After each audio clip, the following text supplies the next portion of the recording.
In late 1864, the sloop of war, not to be confused with the Snoop of war, Florida of the Southern Confederacy headed along the South American coast en route to a specific ocean, the Pacific.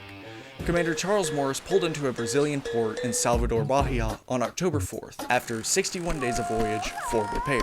The Northern Union sloop of war, Wachusett, under Commander Napoleon Collins, was nearby, however, and they sent a small boat towards the Florida as reconnaissance. When they got there, they simply asked the name of the ship, to which the Florida responded.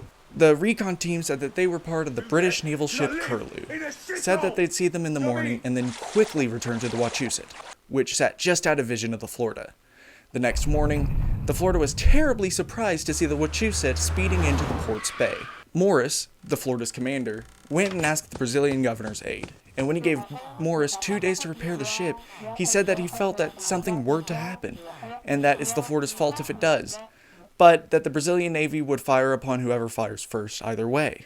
Then, the governor asked politely for 2 ships to be placed right in between the 2 intruders. With this, Morris would move his ship closer to a Brazilian sloop, while Salvador, Fort Santa Maria, and Fort Barra were placed on high alert. Another Union recon team would be sent, with a letter addressed to Morris, which Morris would not read as it was not addressed to the CSS Florida, but Collins wouldn't address it as such, as he thought it was dignifying the rebels. So, Collins sent a consul to the Florida to challenge them to a fight outside of Brazilian waters. Morris said he wouldn't attack, and only asked to leave, but saying that outside of Brazilian waters they could fight as long as it is necessary.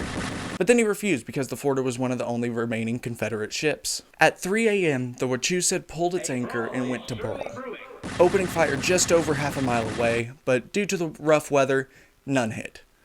Except if you count the water. Morris was asleep though, so Lieutenant Porter took charge, but due to the lack of visibility, they shot muskets and pistols at the Wachusett. 3 Union sailors were wounded to this, so Collins said nuh-uh and shot back with small arms until they got back into position.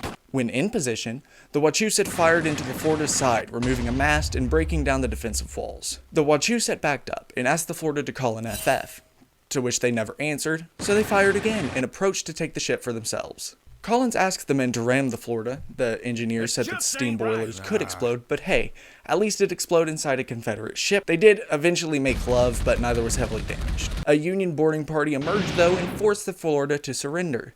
9 of the Confederates jumped over the side and then were shot with muskets. They did make it to shore though. A line was attached to the Florida while the Wachusett dragged its trophy out of the harbor, to which the Brazilians opened fire. None of these shots landed though, but a Brazilian sloop and paddle steamer were on their way, firing wildly, to which the Union did not engage but sailed away as fast as possible. The Florida lost a few people though. Morris, 4 officers, and 71 men were stuck in Brazil. All this happened in under 15 minutes. Collins was court-martialed for this, but Brazil kinda pressured that because, they weren't part of the war. They threatened Collins with removal from the Union, but, he won, so they didn't do that. To which Brazil demanded that they return the Florida to Bahia, but the Florida was sunk in a collision off of Virginia. And that's all I know. See ya.